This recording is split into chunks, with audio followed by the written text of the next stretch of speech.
کہ اسلام نے صرف اپنے ماننے والوں کو عبادت ہی نہیں سکھائی یا صحت عقیدہ کا اہتمام نہیں کیا، بلکہ جو معاملات ہیں اس کے اندر بھی بھرپور رہنمائی اسلام نے عطا کی ہے۔ دوسرا، انسان کی ایک فطری ایک تقاضا ہے مال کمانے کا، اس کو شوق ہوتا ہے کہ میں مال کماؤں، تو اس فطری تقاضے کو ختم نہیں کیا گیا بلکہ اس کی تہذیب کی گئی ہے کہ مال کمانے کا شوق ضرور ہونا چاہیے، لیکن کس انداز میں اور کس طریقے میں مال کمایا جا سکتا ہے، اور کمائیں بھی اللہ نصیب بالکل کرے۔ اللہ تعالیٰ نے حکم دیا کہ احل اللہ البیع وحرم الربا، تو اللہ نے بیع کو حلال کیا ہے۔ پھر بیع کرنے کے مختلف تقاضے ہیں، مختلف طریقہ کار ہیں، جس میں سوسائٹی کے اندر جو میں بنیادی تفریق نظر آتی ہے کہ ہر کاروباری شخص ایسا نہیں ہے جس کے پاس صلاحیت بھی ہو، یعنی بہت سے ایسے ہیں جن کے پاس صرف مال ہے مگر کاروبار کرنے کی صلاحیت نہیں ہے، کچھ ایسے ہیں کہ کاروبار کرنے کی صلاحیت بہت عمدہ رکھتے ہیں مگر مال ان کے پاس نہیں ہے، تو ایسے دونوں لوگوں کا ایک کمبینیشن شریعت نے جو ہے وہ عطا فرما دیا ہے کہ ایک کے مال سے اور دوسرے کی جو سہولیات ہیں اور دوسرے کی جو شخصیت اور جو اس کے کاروباری جو نظریات ہیں اس سے فائدہ اٹھایا جا سکے، یہ دونوں بھی فائدہ اٹھائیں گے اور ان کے اس اشتراک سے معاشرہ بھی فائدہ اٹھائے گا، لیکن اس کی جو بنیادیں ہونی چاہیے، جو اس کی جو شرائط و ضوابط، اس کے حوالے سے مختصراً عرض یہ ہے کہ سب سے پہلی بات یہ ہے کہ چونکہ جتنی بھی شرعی عقود ہیں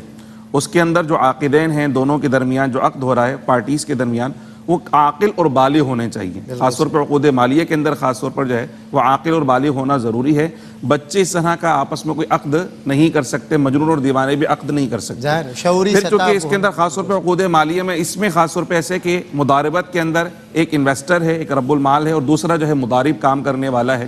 تو ایک طرف سے سرمایہ ہے اور دوسری طرف سے محنت ہے، تو سرمایہ کے حوالے سے جو شرائط ہیں، سب سے پہلی شرط یہ ہے کہ جو سرمایہ لگایا جا رہا ہے، جو مال لگایا جا رہا ہے وہ حلال ہو، بالکل حرام نہ ہو، بالکل صحیح۔ اور دوسرا یہ ہے کہ جو مال لگایا جا رہا ہے اس کی جنس، اس کی قدر اور اس کی صفت معلوم ہونی چاہیے، یعنی جو رائج کرنسی ہے اس کے اندر مال لگایا جائے، کرنسی یا لیکوڈ جو ایسٹس ہوتے ہیں وہی مضاربت میں لگائے جا سکتے ہیں، مال کی طور پہ لگائے جا سکتے ہیں، اور فکسڈ ایسٹس جو ہیں وہ نہیں لگائے جا سکتے، یعنی کرنسی ہے وہ لگائے جا سکتی ہے۔ اسی طرح اگر رب المال کا قرض تھا پہلے سے مضارب کے اوپر، تو وہ قرض کو کہتا ہے کہ تم اس کو پیسے لگا لو، تو وہ بھی مال میں نہیں لگائے جا سکتے، تو لیکوڈیٹی کا ہونا بہت زیادہ ضروری ہے۔ اور چوتھی چیز اس کے اندر یہ ہے کہ جو مال رب المال کی طرف سے دیا جا رہا ہے وہ مضارب کے تصرف میں بھی دیا جائے، صرف بولے نہیں جائے کہ میرے پیسے لگا لینا، وہ اس کے باقاعدہ حوالے کیے جائیں اور اس کے ہینڈ میں، اس کے تصرف میں دے دیا جائے تاکہ باقاعدہ وہ اس کے اوپر ایکٹیو ہو کر اس کے اوپر کام کر سکے، تو یہ سرمایہ کی شرائط میں سے یہ چیزیں پائی جاتی ہیں۔ پھر دوسرا، کاروبار کی شرائط کے اندر یہ کہ کاروبار کی شرط کیا ہونی چاہیے کہ کاروبار بھی حلال اور جائز ہونا چاہیے، بالکل کسی ایسے کاروبار میں انویسٹمنٹ نہ کی جائے کہ جو ناجائز ہو یا حرام ہو، تو جائز اور حلال کاروبار میں انویسٹمنٹ کی جانی چاہیے۔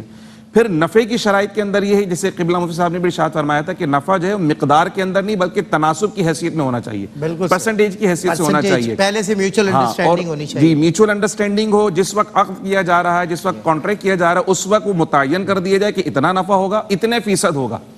پیسے نہ طے کیے جائیں بلکہ فیصد طے کی جائے، چونکہ فیصد میں اتار چڑھاؤ، پرسنٹیج میں اتار چڑھاؤ ہو سکتا ہے، اگر خاص فیصد کے بجائے اگر رقم طے کر دی تو ظاہر سی بات اس میں نقصان کا اندیشہ، کسی ایک پارٹی کو نقصان برداشت کرنا پڑے گا، اور وہ پھر اس کی صورت میرا خیال پھر نہیں بنے گی، نہیں پھر اس کے اندر ٹینٹیٹیو اماؤنٹ بتا دی ہر مہینے یہ دینا مجھے، یہ اس سے جو ہے نا مداربت فاسد ہو جاتی ہے، یہ جو شرط ہے اس سے مداربت فاسد ہو جاتی ہے۔ پھر اس کے بعد یہ کہ فریقین کو اختیار ہوتا ہے کہ یہ جو مداربت اصل میں اس کا جو منافع طے ہوتا ہے نا وہ عقد ختم ہونے کے بعد ہوتا ہے، صحیح، یعنی اس کی اجل میعاد طے ہونی چاہیے کہ اتنے عرصے کے لیے ہم یہ کانٹریکٹ کر رہے ہیں، 6 مہینے کے لیے، سال کے لیے، جب وہ کانٹریکٹ پورا ہوگا تو پھر نفع کی تقسیم ہوتی ہے، لیکن اگر دونوں پارٹیز طے کر لیں کہ ہم ماہانہ بنیاد پہ تقسیم کریں گے تو یہ بھی کر سکتے ہیں۔ پھر کانٹریکٹ ختم ہونے کے بعد دونوں فریقین کو اختیار ہے، وہ چاہیں تو رینیو کر لیں اس کانٹریکٹ کو اور چاہیں تو اس اجارے کو، اس عقد کو ختم کر لیں۔ پھر نقصان کے حوالے سے ایک بات آتی ہے کہ جی نقصان کون برداشت کرے گا، ظاہر سی بات ہے کاروبار ہے تو نقصان کہیں نہ کہیں تو ہوتا ہے، بالکل، تو نقصان کے حوالے سے مداربت کے اندر ایک بات یہ ہے کہ اگر نقصان کوئی ہوا تو پہلے کوشش کی جائے گی جو ایکچوئل پروفٹ تھا اس ایکچوئل پروفٹ سے نقصان کو پورا کیا جائے، نہ کہ کیپٹل کی طرف جایا جائے، کوشش تو یہ کرنی چاہیے، لیکن اگر نقصان اتنا زیادہ ہے کہ ایکچوئل پروفٹ کے بجائے وہ کیپٹل کی طرف بھی جاتا ہے تو پھر کیپٹل سے اس نقصان کو پورا کیا جائے گا، یعنی جو مالی نقصان ہے وہ جو انویسٹر اس کو برداشت کرنا پڑے گا، جو رب المال ہے اس کو برداشت کرنا پڑے گا، اور جو مضارب ہے اس کی چونکہ امین کی حیثیت سے ہوتی ہے تو اس نے جو محنت کی ہے اس پر اسے کوئی نفع نہیں ملے گا، یہی اس کا نقصان ہے، لیکن جو مالی نقصان ہے وہ رب المال کو برداشت کرنا پڑے گا۔